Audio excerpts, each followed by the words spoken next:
Las propuestas evangélicas o cristianas que hoy encontramos son muy variadas y la gran mayoría de ellas resumen que el evangelio tiene que ver con prosperidad, tiene que ver con paz, con ausencia de problemas, con victoria y de gloria en gloria.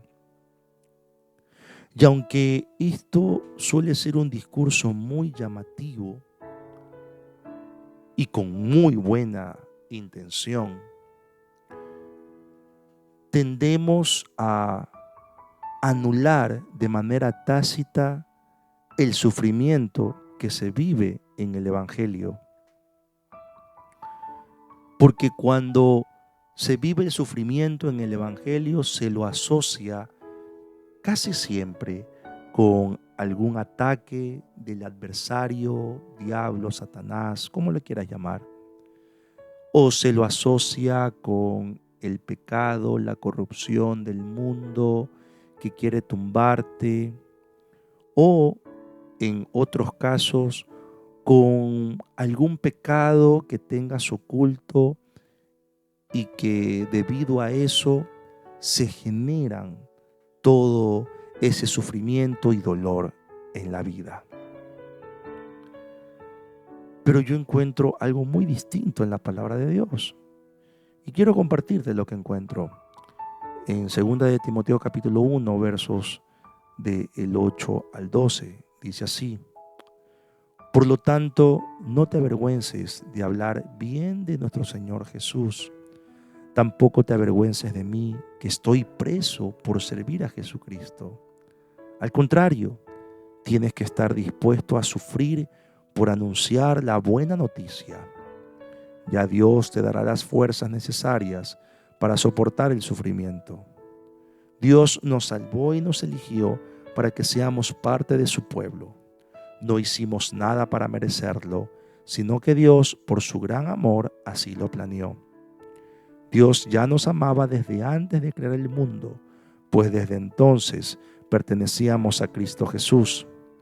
Dios nos mostró ese gran amor por medio de lo que Jesucristo nuestro Salvador hizo por nosotros, porque Él destruyó la muerte y por medio de la buena noticia nos ha dado la vida eterna. Dios me nombró apóstol para anunciar y enseñar a las naciones la buena noticia. Por eso mismo estoy sufriendo ahora, pero no me avergüenzo de lo que me pasa, porque yo sé bien en quién he puesto mi confianza. Estoy seguro de que Él tiene poder para hacer que la buena noticia se siga anunciando hasta que llegue el fin del mundo. El sufrimiento que se genera en el Evangelio tiene que ver con predicar justamente ese Evangelio. Y es que el Evangelio, además de consolar, de confortar, también incomoda. El Evangelio confronta, nos invita a ver una realidad espiritual que muchas veces queremos ocultar. El Evangelio es muy fuerte en algunos casos. El Evangelio advierte a aquellos que no reciben a Jesucristo de lo que les va a pasar. Y cuando uno presenta el Evangelio, sufre, tiene persecución. Cuando uno se comporta como el Evangelio dice, se generan ataques, burlas, críticas. Y estas cosas son muy duras de lidiar. Es una presión tan grande que hay, porque se sufre cuando se anuncia el Evangelio.